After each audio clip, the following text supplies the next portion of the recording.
안녕하세요, 여러분. 한 주 잘 쉬셨나요? 네, 오늘은 공연 기획 크리에이티브 워크숍. 네, 강의명 참 기네요. 네, 5번째 시간으로요. 공연 작품을 어떻게 만들 것인가와 관련된 이제 첫 번째 시간으로 대본을 보면서 좀 작품을 분석해보는 시간입니다. 네, 다들 읽어보셨죠?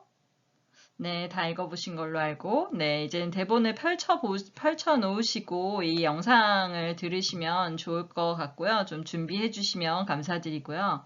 그래서 오늘은 사건과 행동이 이제 어떻게 시작되는지, 그리고 마지막 플롯 만들기까지 해서 전체적으로 이렇게 대본을 어떻게 쪼개서 읽고, 또 행간을 좀 이해하고, 그 다음에 극적인 효과를 내기 위해서 어떻게 갈등을 만들어가면서 작품이 전개되는지 큰 흐름을 이해하는 시간이라고 생각하시면 좋을 것 같습니다.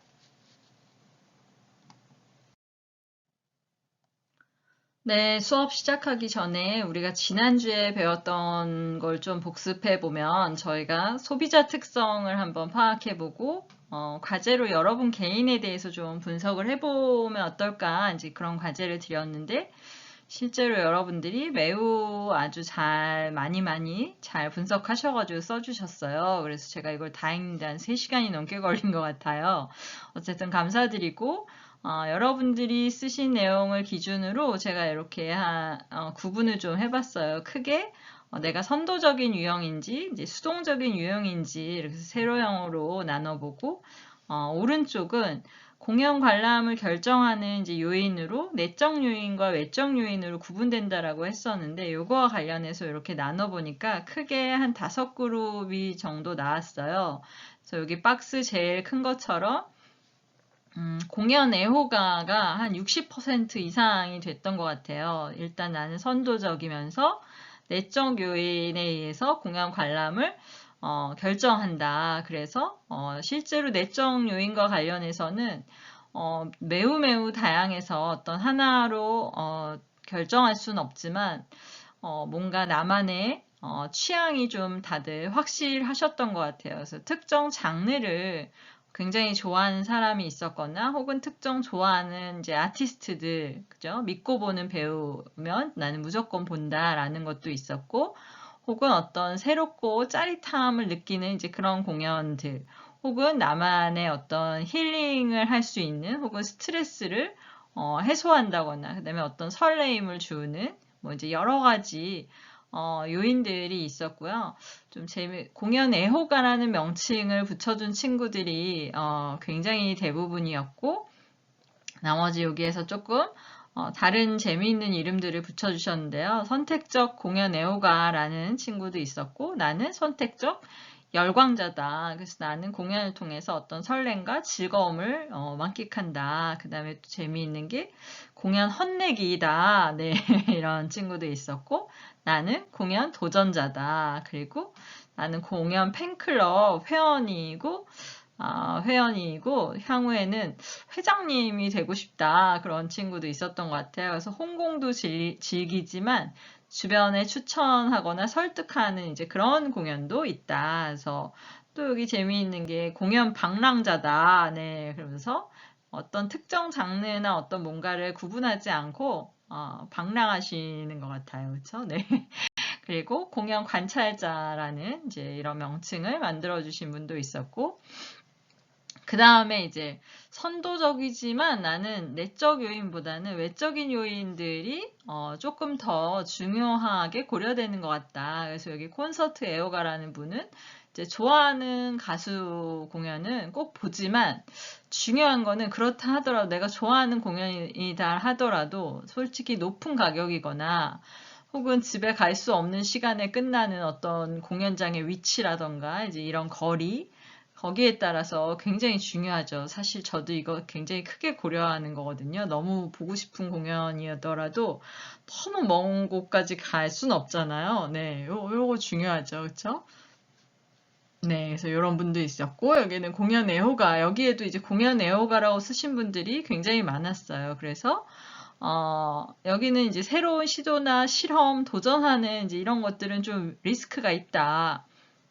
그래서 이미 좀 보증이 되었거나 혹은 검증된 작품을 나는 좀 주로 본다. 물론 내가 선호하는 아티스트 공연도 이제 본다. 그러면서 사실 쉽게 의사결정을 한 공연 같은 경우에는 종종 불만족하게 되는 경우가 있다. 그래서 내가 꼼꼼히 살펴보고 선택한 거는 여러분 모두 대부분이 만족했다. 그래서 공연 모험가라는 명칭을 쓰신 분도 있었고, 그래서 대체로 외적 요인과 관련해서는 여기 있는 것처럼 작품이나 어떤 배우, 제작진의 명성 때문에 그 사람을 믿고 보는 거죠. 그렇죠? 네, 이런 것들의 영향이 컸고, 특히 관람 평이나 이제 주변의 추천 이거에 의해서 좀 네.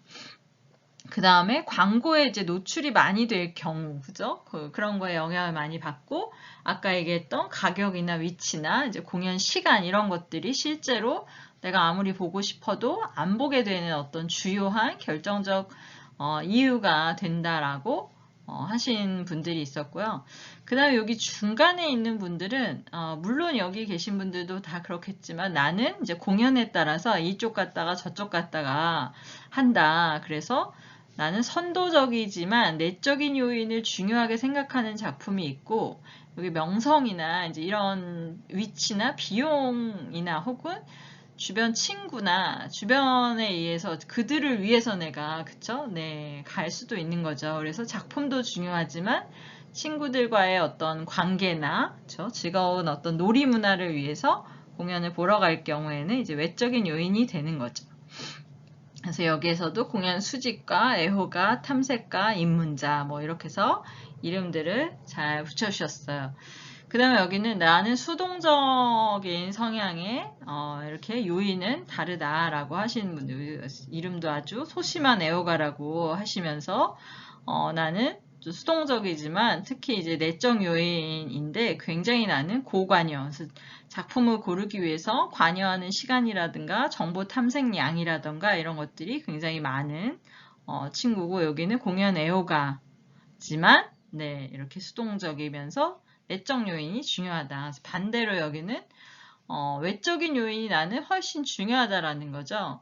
그래서 나는 공연 초보자다. 그래서 사람들의 반응과 추천이 굉장히 중요하고 이분은 공연 사색가인데 지인을 위한 관람 공연 내용도 물론 중요하지만 타인을 위한 공연 관람을 좀 많이 했다. 그런데 실제로 타인을 위해서 내가 공연을 관람했을 경우에는 불만족 경험이 이제 많았다. 그래서 여러분들이 전체적으로 공연과 관련된 정보는 공연 예매 사이트나 직접 검색하거나 포털, 뭐 SNS 이제 이런 것들을 통해서 많이 정보를 접했고 공통적으로는 자신의 어떤 공연 관람이나 선택의 기준이 굉장히 확실한 분들이 많았던 것 같아요. 이거는 매년 학생들에 따라 다른데요.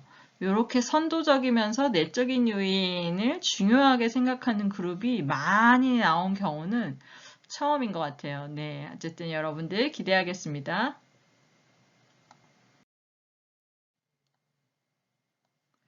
여러분들이 나중에 기획서에 여러분들이 만든 작품과 관련해서 이제 소비자 유형을 분류하고 특성을 좀 작성하게 될 텐데요. 요거는 이제 여러분 선배들이 했던 참고 자료고요.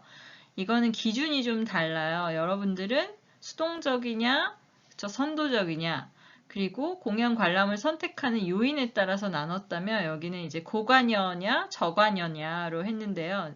이렇게 해서 재미있는 이제 이름들을 막 붙여서 자기 형태를 이런 식으로 재미있게 붙였는데요. 이렇게 제가 이걸 보여드리는 이유는 이 세로형과 가로형은 여러분들이 정하시면 돼요. 나는 내 작품을 선택하는 어떤 소비자 유형은 이러이러한 특징을 가진 사람들이면 좋을 것 같은데 이렇게 이런 기준으로 나눌 수 있어라고 참고하시면 되겠습니다. 네, 여러분들도 공연에 대한 경험에서 이제 이야기를 하셨듯이 불만족했던 경험과 이제 만족했던 경험은 굉장히 큰 영향을 미친다는 걸 이제 알게 됐잖아요. 아마도 우리 학과의 특성상 공연을 매우 좋아하거나 이제 관심이 있는 학생들이 왔기 때문에 안 좋은 경험이 있으신 분들은 아마 우리 과에 안 왔겠죠. 네. 네, 죄송합니다. 네, 그래서 우리는 그렇지 않은 사람들을 잘 이해하지 못할 수도 있는데요. 다 우리 같진 않다라는 거죠. 그래서 기억할 만한 경험의 창조, 그쵸? 어떻게 해야 되냐, 이게 이제 굉장히 중요한데요. 그쵸? 어떻게 이런 걸 선사해 줄 수 있을까? 그래서 오늘은 작품을 만드는 입장으로 돌아가서 이제 생각을 해볼 거고요. 실제로 이제 대본을 쓰시는 이제 작가님들이랑 이야기를 하다 보면 사실은 저보다 더 마케팅 박사님들이시더라고요. 왜냐하면 대사 하나도 굉장히 중요하잖아요. 근데 시대의 흐름을 못 읽으면 어떻게 되겠어요? 네, 바로 뭐 아재 개그 되는 건가요? 네. 그리고 기획할 때 기획자에게 꼬치꼬치 캐물어요. 주요 타겟이 누구냐? 정확하게 그들의 어떤 특징은 어떻게 보고 있느냐? 어느 지역에서 초연할 거냐? 앞으로 기획하려는 작품을 어디까지 확장하거나 어떻게 키울 생각이 있냐, 뭐 이제 이런 다 생각하면서 작품을 써야 한다는 거죠. 우리도 이런 여러 가지 생각과 부푼 꿈을 가지고 한번 작품을 기획을 해보면 좋을 것 같아요. 네, 그래서 우리가 지난 시간에 희곡은 문학의 한 장르이자 이제 무대 공연의 재료로서 작가들은 반드시 무대 공연을 이제 염두에 두고 희곡을 쓴다라는 걸 알았고요. 그래서 기획 의도는 사실은 이제 원작에 대한 분석으로부터 시작해서 우리가 만들고자 하는 작품의 배경과 이유, 이제 목적. 그래서 희곡을 보고 우리가 어떤 방식으로, 그쵸? 어떤 작품으로 새롭게 탄생시킬 건지 그런 의도를 가지고 이 작품을 기획해야 한다는 거고요. 그래서 오늘은 이 원작에 대한 이제 좀 분석으로 들어갈 텐데 우리가 햄릿에 대해서도 한번 배웠지만 이제 그거는 이제 대본을 가지고 하지 않았고 오늘은 대본을 좀 보면서 대본을 어떻게 분석적으로 읽는지 그런 테크닉과 관련해서 한번 살펴보도록 하겠습니다. 네, 햄릿 읽지 않으셨어도 걱정하지 말고 이제 대본 펼쳐 놓으시고 함께 보면서 깊이 들여다보도록 할 텐데요. 사실 여기 있는 것처럼 햄릿은 인간 본성 복수 어쩌고 저쩌고 네 이렇게나 많은 메시지와 이제 이야기를 담고 있는 이제 방대한 분량의 작품이잖아요. 대본 그대로 공연을 하면 3시간이 넘는다고 하니까요. 우리가 근데 앞의 시간에도 봤듯이 무용으로 탄생할 수도 있고 뮤지컬로 탄생할 수도 있고 그쵸? 네, 다양한 장르뿐만이 아니라 다양한 형태의 어떤 공연으로 탄생을 하게 되는데 모든 작품이 다 이런 어마무시한 내용들을 다 담고 있지는 않죠. 그래서 우리가 작품을 분석하면서 무엇에 집중하고 어떤 내용에서 이제 그러한 내용들이 포착되는지 이런 것들을 좀 살펴봐야 되고요. 그래서 기본적으로 희극은 개인과 개인이든 개인 안에 있는 여러 가지 갈등이든 개인과 사회의 갈등이든 이제 그러한 갈등들이 계속 있고 또 갈등을 해결하고자 하는 이제 노력이 있는데 그 노력 안에는 여러 가지 장애물이 나타나고 그럼에도 불구하고 이제 그러한 장애물들을 또 극복하는 여러한 과정들이 있는데요. 그러면서 점점 복잡해지더라도 결국 마지막에는 이 모든 것이 이제 해결이 된다라는 거죠. 그래서 이제는 어떻게 사건들이 구성되는지 한번 살펴보도록 하겠습니다.